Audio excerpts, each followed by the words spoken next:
Yaani unakuta familia nzima haina mbele wala nyuma, si baba, si mama, si watoto. Yaani hakuna mtu wa kumsaidia mwenzake. Nyumba nzima, familia nzima, wote hawaeleweki. Yaani watoto hawana kazi, watoto hawajaolewa, watoto wametoka kutafuta, wameenda nchi nyingine, lakini maisha yao ni magumu afadhali hata walivyokuwa nyumbani kwa baba yao. Ziko nyumba ambazo zinapitia mateso makali, ziko nyumba ambazo zinapitia matatizo, zinapitia dhiki. Kuna watu ambao wametoka nyumbani kwao hali ya kuwa ni maskini, familia mpaka leo ni maskini.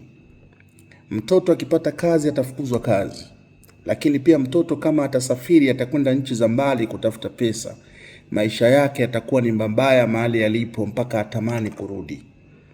Wakienda kwa waganga, wakiangalia, wanaambiwa kwamba mmechezewa, aidha kwenye nyumba yenu kuna kitu kibaya ambacho kinafanya nyie msifanikiwe. Unajua kuna nyumba ambazo ni nyumba za kimaskini, yaani watu maskini mpaka wamezoea, kwa sababu mtoto na baba wote hawawezi kusaidiana.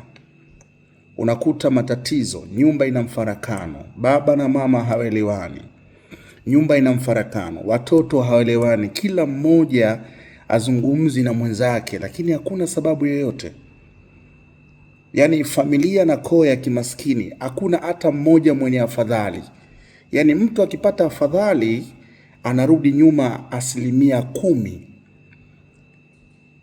Mtu anatamani hata kwenye familia ama kwenye ukoo ajitoe, kwa sababu ni ukoo wa kimaskini, familia ni ya kimaskini. Kwa hiyo kuna watu wanapitia kwenye changamoto hizo. Baba na mama wana matatizo, watoto wana matatizo, wanaumwa, maradhi yanawaandama.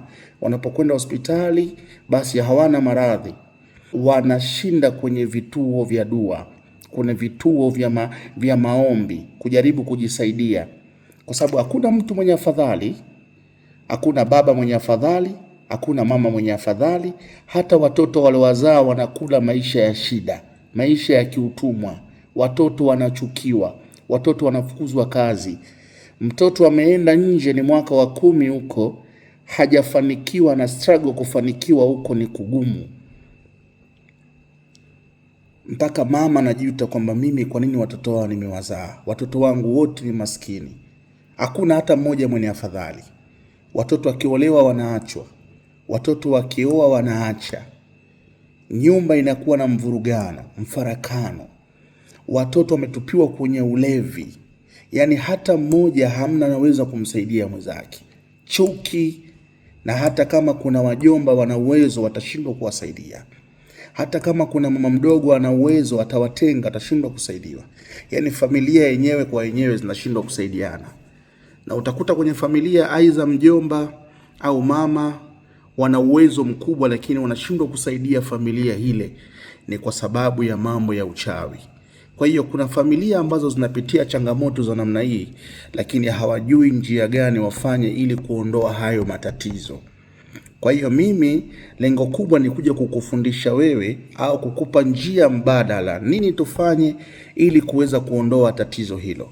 Uende ikawa wewe unaangalia hii video, familia yenu kule ndio sababu ya wewe kutokufanikiwa.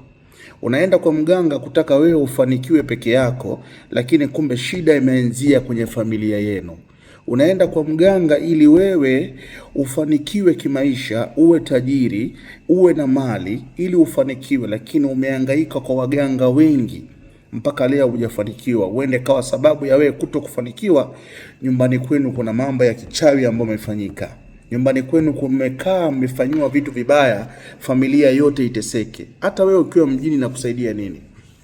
Kuna watu wako mjini wanakula shida, wanakula maisha ya shida, wanakula maisha ya tabu, wanakula maisha ya kumaskini, wanakula kwa shida, lakini kulingana na nyumbani kwao walipotoka ndo kuna matatizo zaidi. Ndugu wamemkataa, wajomba hawana msaada wote, ni kwa sababu familia ya baba na mama wameyumba. Ndugu yako anashindwa kukusaidia, mama yako ana dada zake wanashindwa kumsaidia, baba yako ana kaka zake wanashindwa kumsaidia. We mwenyewe uko mjini leo, ni mwaka wangapi unahangaikia maisha, kumbe familia yenu ndio ina matatizo.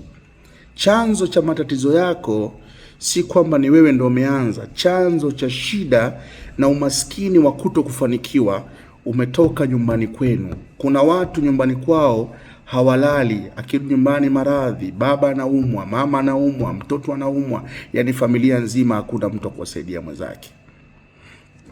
Kwa hiyo mimi ni only one, my chief is a good chief, Maalim Mpili.